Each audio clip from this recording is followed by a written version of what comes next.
Hello, friends, and welcome back to Stories About Entitled People. I think only two kinds of people live in HOA communities: those who like to make everyone else miserable, and those who are living in their first HOA community. Our OP's uncle got some great revenge in our first story. So don't forget to subscribe to our channel if you're new here, and turn on notifications so you don't miss a new video every single day. Here we go.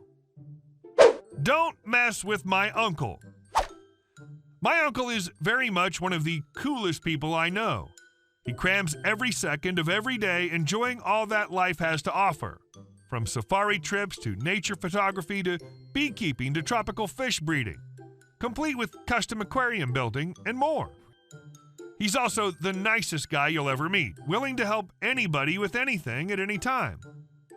One of his hobbies includes gardening, and he turned his giant backyard into a pollinator's paradise with the flower beds enclosed by a small, short white picket fence, the ones that are like 6 feet tall and used to just keep the garden contained, but they're more decorative than anything. Now, having done well for himself in his life, he also happens to live in a snooty, upper-class neighborhood with lots of trophy wife busybodies who can't mind their own business. As part of this snooty neighborhood, the HOA rules explicitly state no fences. Of course, they mean large 6 to 10 foot tall fences around your property, not tiny fences around a garden bed. Either way, my uncle's neighbor decided to take it upon herself to report my uncle to the HOA for having a fence, and he got a letter from the HOA, since I guess their interpretation did find my uncle in the wrong. His response: to read the entire HOA bylaws to ensure that whirligigs, the lawn ornaments that look like a bird with spinning wings that make an awful constant clacking noise, weren't prohibited. They weren't, so my uncle up and replaced all of his garden fencing with these whirligigs. Dozens, if not hundreds of them, clacking at all hours of the day and night. It was quite a racket. My uncle's a nice guy, so he took them all down at the end of the season, but I'm sure it humbled that awful neighbor of his. She never said anything to him or the HOA again, probably in fear of worse retaliation, like wind chimes.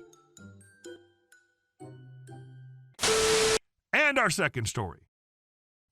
The time I lost my store about $1,000 to stick it to my boss.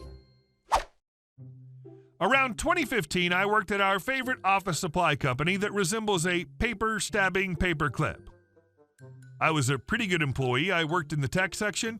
I upsold the BS that they wanted us to upsell. I downsold the crap they wanted us to downsell. I'd been there for a while, so I noticed some inefficiencies in the procedures in the computer repair bench that I was working at. So I started modifying the procedures, and our productivity improved a little. The managers didn't care. Customers were happy that their computers were actually done on time. Everything was going smoothly, except for this one guy in the morning shift. For no explained reason, he hated me. I flat out asked him once what his problem was, and he pretended that there was nothing wrong, etc. Well, we get a new manager, and I get my butt handed to me about how this guy didn't like how I was doing things because it wasn't per the manual. When I explained that it was because of me that our on-time numbers went up, she didn't care and told me to stick to the employee handbook. Later that day or the next, I noticed this husband and wife rolling to the cash register with a, if memory serves me right, a $1,000 printer. Now, employee training explicitly states that if a customer is going to make an unwise purchase, that you should coach them in finding the correct item. The logic behind that being that if they realize you help them save money, they'll be willing to return. So I politely approached them, greeted them, and proudly watched the steam come out of my manager's ears when they happily walked out with a $35 printer instead. Hey, I'm just following the employee handbook. The boss never learned her lesson. I quit like a week later because I had to prepare for finals, and last I heard, the store went downhill from there. And our last story. My parents wanted to take away my house. I'm going to start this off by saying that if you have a house and don't have cameras, get cameras. I have some now, but I should have gotten them sooner. I live in a pretty typical manufactured home in Arizona. My parents also live in one just a few streets over. Despite how close we are, I'm very low contact because they're just bad people. They treated me okay as a kid, but things changed as soon as I was in my late teens. I was expected to do more and pay my own way as soon as I finished high school. That was fair. I was an adult by then, after all. But my parents wanted a lot more in rent than what I'd have to pay to get my own apartment. I'd have had next to nothing left of my monthly paycheck if I'd given them what they wanted, so I refused to give them more than a fair amount, plus a share in utilities. And I started buying my own food as well. My father openly said this was not good enough, and my parents actually filed official paperwork to evict me when I refused to cater to their demands.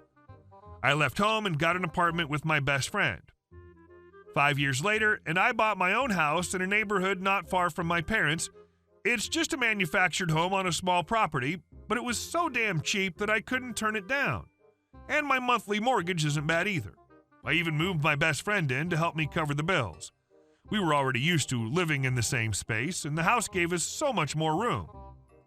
I may even let another friend move in to get some more rent money for the mortgage because we've got one room that's actually left unused right now since the house is a 3-bedroom. My parents, though, somehow didn't like my independence from them. Did they want me to fail or something? I don't know.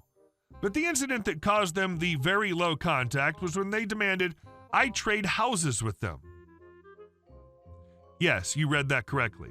They actually wanted to trade. Their manufactured home is smaller and older than mine and has one less bedroom. And their yard is smaller too. Not that either of us has any grass, it's Arizona after all. When they first saw my place, they looked pissed. After a couple more visits, my father actually said it wasn't fair that I was doing better than them. And I was rubbing my nicer house in their faces. It's just an old manufactured home in one of the hottest states in the U.S. Seriously, what's to brag about? But I guess having something even slightly better than what my parents had irked them. And as I've already said, they actually demanded we trade houses because of it. My friend who lives with me literally fell onto the couch laughing when they said that. And I couldn't help but join in. My father said it was not funny and to give him what he wants. When I recovered my composure, I said he and my mother were not entitled to my house or anything I own for that matter, and then told them to get the F out. After that, we barely spoke, and then the pandemic hit. Didn't really change my life much. I like the peace and quiet, and my friend knows to leave me alone most of the time. My father, however, got laid off, and he struggled to find another job. He ended up working in the local Marta Walls for half a year before getting a better paying job. I did get a kick out of seeing him there when I was shopping for groceries, but as much as I hate him, I'm not going to call him a bad employee. He actually did fine. A few weeks ago, though, my mother called me begging for money because their dinosaur of a window AC unit finally crapped out. I told them I was not giving them anything, and they were too cheap to replace that old AC unit for a long time, so I wasn't going to buy them a new one. My mother then complained about how I have 2 in my house, and the least I could do is give them 1. I then said that maybe if she and my father weren't always peeing away their money on beer and MJ all the time, they'd have the money to buy another AC. Then I said I wasn't giving them one of mine or any money. End of story. Only it wasn't the end of the story. A few days later, I come home from work to find my house had been broken into. My front door locks were drilled out and both of my window AC units were gone. Nothing else was stolen. But they went out of their way to make a huge mess for some stupid reason. Probably to make it look like a typical robbery or something. I knew it had to have been my parents and called the police. I told the police I heavily suspected my parents of the theft because they act entitled to my stuff even though I'm a grown man that doesn't live with them. I went with police to my parents' house, and sure enough, they had both my AC units going in their windows. When confronted, my parents, they obviously denied the theft, then claimed they already owned the AC units, but statements from their neighbors said otherwise. But my parents still denied the theft. I'd bought both AC units used online years ago, which means I had no receipts for them. So I figured my only option was to look for witnesses in my own neighborhood, And as luck would have it, a neighbor across the street had security cameras, and the edge of one of them caught just enough to see my parents showing up in my father's truck. My father could be seen walking with a cordless power drill in hand, and a few minutes later, they came back to the truck with my AC units. They went back in to ransack the place, I'm guessing. With this evidence in hand, police had cause to arrest my parents. At first, both of them acted like they'd done nothing wrong, but I convinced police to let me do the talking. I said they could either return the AC units to my home and clean up the mess they made, or I'd let the police arrest them both right there. They'd already stolen from me, lied to police, trespassed, vandalized my house, broke my front door locks, and there was video evidence of what they'd done. If I pressed charges, they were both going to jail for sure. My parents looked deflated, then asked for a moment to talk with each other in their bedroom. I heard a lot of shouting from both of them, and I could hear my mother yelling that my father was an idiot, and he was trying to blame me in turn. After about 5 minutes of that, they came back out looking even more deflated and said they'd return the AC units and stop bothering me for money if I didn't press charges. I said they were going to clean up the mess in my house and buy new locks for my front door as well, and then I wanted written apologies from both of them on top of it. They begrudgingly agreed and even got a police escort back to my house. My father was forced to put AC units back in my windows and then left my mother to clean up the huge mess they made while he went out and bought replacement locks for my front door. He was gone about an hour and came back with a new stainless steel lock set to replace the knob and deadbolt. Then he had to help my mother finish cleaning. During this time, I let the two cops just sit and watch them while drinking soda. They said it was very entertaining. My mother said she was sorry and she'd leave me alone, then followed after my father. The two cops said they thought the whole thing was hilarious and then thanked me for giving them an excuse to take a break while on the job before leaving. Not long after, I shelled out to get some cameras for the exterior of my house, so if someone tries to break in again, I'll get it on video. I only have 2 cameras, but added a couple more fake ones that look real enough to just scare people off.